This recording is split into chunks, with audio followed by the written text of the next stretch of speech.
नमस्कार साथियों, स्वागत है आप सभी का आपकी अपनी पाठशाला पर। मैं हूं अंकित अवस्थी। आप हैं मेरे साथ में रूस और यूक्रेन के बीच पैदा हुई इस वर्तमान स्थिति पर अपडेट जानने के लिए। रूस और यूक्रेन के बीच में क्या कुछ चल रहा है ये हमने अपने कई सेशंस में ऑलरेडी डिस्कस किया है, लेकिन ताजा अपडेट 1 तारीख से जुड़ा हुआ है। 1 जून के दिन यूक्रेन की तरफ से स्पाइडर वेब नाम से एक मिशन लॉन्च किया गया रूस के खिलाफ, जिसमें यूक्रेन से भेजे गए ट्रक्स के अंदर रख करके ड्रोन्स भेजे गए और वो ड्रोन्स जा करके उन फाइटर जेट्स पर या फिर बॉम्बर जेट्स के ऊपर बॉम्ब गिरा दिए जो कभी रूस से निकलकर यूक्रेन पर बम गिराने आते थे। इस पूरी घटना को यूक्रेन के अनुसार 1.5 साल का समय लगा एग्जीक्यूट होने के लिए, लेकिन यूक्रेन ने यह सब कारनामा ऐसे वक्त पर कर दिखाया जहां एक और वेस्टर्न वर्ल्ड या फिर दुनिया के तमाम देश प्रयास कर रहे हैं कि रूस और यूक्रेन शांति स्थापित करें। यह 1 तारीख को जो घटना घटी, इसके अगले दिन ही रशिया और यूक्रेन के बीच में एक शांति वार्ता प्रस्तावित थी। यह शांति वार्ता प्रस्तावित थी इस्तांबुल के अंदर। इस्तांबुल है तुर्की के अंदर। तुर्की इन दिनों अमेरिका की शह पर इन दोनों की मध्यस्थता कराने का एक मिडिल टेबल बना हुआ है, जस्ट लाइक कतर। जैसे कि हमास और इजराइल के बीच के लिए कतर ने टेबल उपलब्ध कराई थी, या अमेरिका और तालिबान के बीच में जिस तरह कतर ने टेबल उपलब्ध कराई थी, कुछ वैसे ही रूस और यूक्रेन के लिए इस्तांबुल ने अपने आप को उपलब्ध कराया कि आप दोनों लोग यहां पर बैठे और बातचीत करें कि कैसे कैसे दोनों युद्ध रोक सकते हैं। इस युद्ध रोकने की शांति वार्ता से एक दिन पहले यूक्रेन ने यह बता दिया था कि वो इस युद्ध में क्या सोचता है, किस तरह से वो यूक्रेन पर रूस पर आक्रामक हो रहा है। तो ऐसे में क्या यह अपेक्षा की जा सकती थी कि रूस यूक्रेन के लिए झुक जाएगा? यह तो मीटिंग के अंदर ही पता चलना था, लेकिन मीटिंग जैसी प्रस्तावित थी वैसे ही आयोजित भी हुई। 2 तारीख के दिन प्रस्तावित थी, 2 तारीख के दिन मीटिंग आयोजित भी हुई। एक बड़ी दुर्घटना या कहिए एक ऐसी हमले के बाद इस मीटिंग का होना, कयास लगाए जा रहे थे कि यूक्रेन ने जिस तरह से अपनी तरफ से ये स्पाइडर वेब के नाम से इतने सारे बम छोड़े हैं या फिर इतना सारा जो हमला किया है आयोजित, एक बड़ी दुर्घटना। हाँ, जिस तरह से इन्होंने इतने सारे ड्रोन छोड़े हैं, हो सकता है कि अगले ही दिन रशिया शांति वार्ता में शामिल ना होकर इन पर गोले और बम और मिसाइल छोड़ देगा। लेकिन बकायदा 2 तारीख के दिन जैसा तय था वैसे मीटिंग होती है।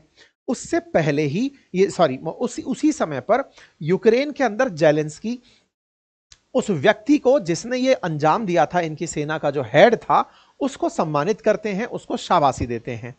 पुतिन के प्रति दुनिया नजर बनाकर बैठी होती है कि आप क्या कीजिएगा, आप पर इतना बड़ा हमला हुआ है, हम रिटेलिएशन देखने के लिए बैठे हैं। हम उम्मीद करते हैं कि आप कुछ ऐसा करेंगे जिससे यूक्रेन के पास एक संदेश चला जाएगा और दुनिया को पता चल जाएगा कि रूस पर हमला करने का मतलब क्या होता है। आज हम 3 तारीख में इस सेशन को सुन रहे हैं। 1 तारीख को हमला हुआ, 2 तारीख के दिन शांति वार्ता हुई, 3 तारीख में हम चल रहे हैं। समझ ही नहीं आ रहा है कि रूस कुछ करेगा भी कि नहीं करेगा। हेडलाइंस ये बनती हैं कि साहब इन दोनों के बीच में शांति वार्ता जो 2 तारीख को हुई थी उसमें क्या क्या बातें हुई। अब इस सब बात का एक और पहलू यहां पर उजागर होता है, और वो पहलू किसी भी मीडिया हाउस ने खुलकर अभी तक नहीं लिखा है। यहां पर जितने भी हेडलाइंस बनी हैं उसमें केवल यह बात जरूर की जा रही है कि यूक्रेन ने रूस के ऊपर ऑपरेशन स्पाइडर वेब किया था। लेकिन एक बात यहां पर जिसका कोई जिक्र नहीं है, वो बात इस शांति वार्ता में 1 तारीख के बाद घटित हुई, वो मैं आप लोगों को आज बताने जा रहा हूं। ये इस्तांबुल के अंदर बैठे हुए ये कमरे के अंदर आपको जो डेलीगेशन दिखाई दे रहे हैं, ये डेलीगेशंस में से एक व्यक्ति जो रूस की तरफ से प्रतिनिधित्व कर रहा था, इस व्यक्ति ने अपनी तरफ से एक स्टेटमेंट दिया। जब पत्रकारों ने उससे पूछा कि सर स्पाइडर वेब पर कुछ कहेंगे, तो उसने आंसर दिया, कल का इंतजार कीजिए। यह घटना 1 तारीख को घटित हुई। पत्रकारों ने 1 तारीख की शाम को ही शायद रशियन डेलीगेशन से पूछा होगा, तभी 2 तारीख के अखबारों में यह छपा कि आप कल का इंतजार करिए। कौन से कल का? जो 2 तारीख बीत गई उसका, या फिर 2 तारीख के अगले बाद जो 3 तारीख आएगी उसका? अब ये तो समय ही बताएगा। वेट फॉर टुमारो कहने वाला व्यक्ति कोई और नहीं अपितु पुतिन का बहुत क्लोज मित्र था या फिर कहिए तो उसका एक राजनीतिक सहयोगी था। अब पुतिन के राजनीतिक सहयोगी के द्वारा इस तरह की वार्ता होना कि कल का इंतजार करिए, लोगों के मन में संशय पैदा कर गई। संशय इस बात का कि क्या पुतिन कोई भीषण हमला करने वाले हैं।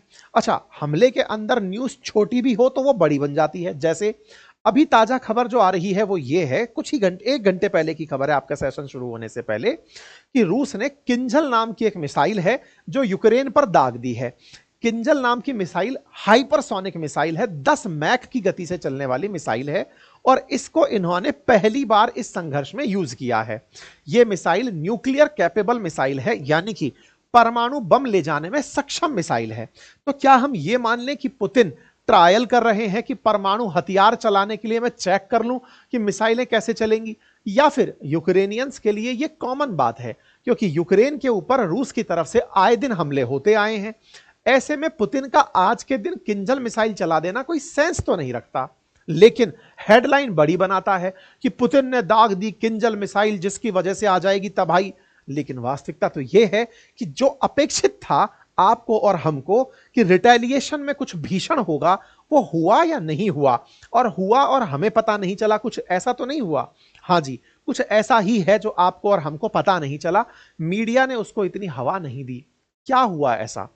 असल में आपको यह याद होगा कि रूस और यूक्रेन के बीच में ट्रंप लगातार मध्यस्थता कराने का प्रयास कर रहे थे।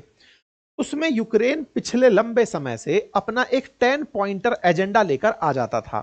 जेलेंस्की हर बार टेबल पर बैठते और अपनी तरफ से कहते कि देखिए, अगर रूस जो आज 4 क्षेत्र जिस पर इन्होंने लोहांस्क, डोनास्क, ये डोनबास क्षेत्र जहां पर कब्जा किया हुआ है, जैपोर्जिया, अगर इनको ये छोड़ देते हैं और हमारे पीछे हटते हैं, रूस जो है वो यूक्रेन के अंदर से बाहर निकल जाता है, तो हम तैयार हो जाएंगे सीज फायर के लिए। यह आपको याद होगा जेलेंस्की का बहुत दिनों से चलाया हुआ राग है। लेकिन कभी रूस ने अपनी तरफ से सीज फायर की शर्तें दी ही नहीं।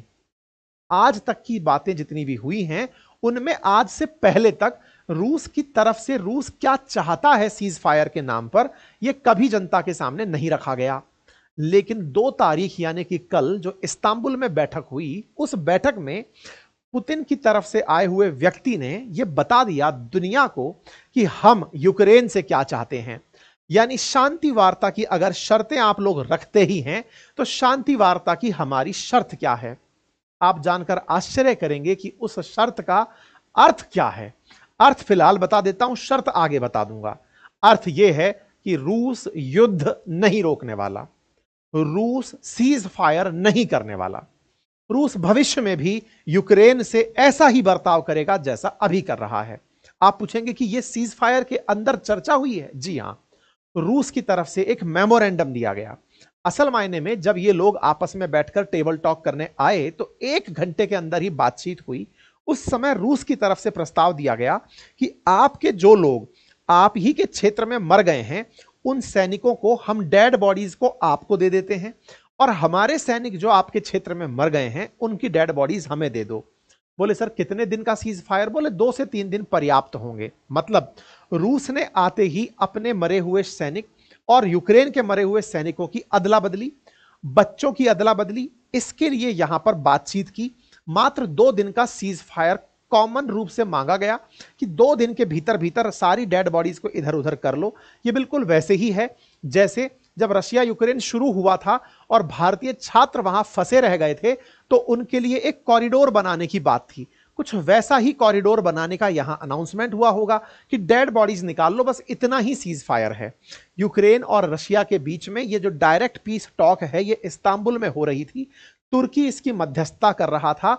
तुर्की ने 16 जून को भी जब ट्रंप मिडिल ईस्ट की यात्रा पर थे तब भी इन दोनों के देशों के राष्ट्राध्यक्षों को बुलाया था। दोनों देशों के राष्ट्राध्यक्ष यहां नहीं आए थे, इन्होंने अपने डेलीगेशन भेजे थे। ऐसे ही कल यानी 2 जून को भी फिर से यहां पर बैठक हुई और इस बैठक में दोनों तरफ से प्रतिनिधि आए। इंटरेस्टिंग तथ्य जो यहां पर देखने को मिला, यूक्रेन की तरफ से जो प्रतिनिधि यहां पर आए थे वो मिलिट्री वेशभूषा में आए थे। यूक्रेन की तरफ से आए हुए जो अधिकारी थे वो मिलिट्री वेशभूषा में थे, अधिकांश लोग, 60% लोग। वहीं रूस की तरफ से जो लोग आए थे वो अपनी फॉर्मल्स ड्रेसेस में आए थे, फॉर्मल ड्रेसेस में आए थे। इससे लोगों ने एक और कंक्लूजन निकाला कि यूक्रेन भी अब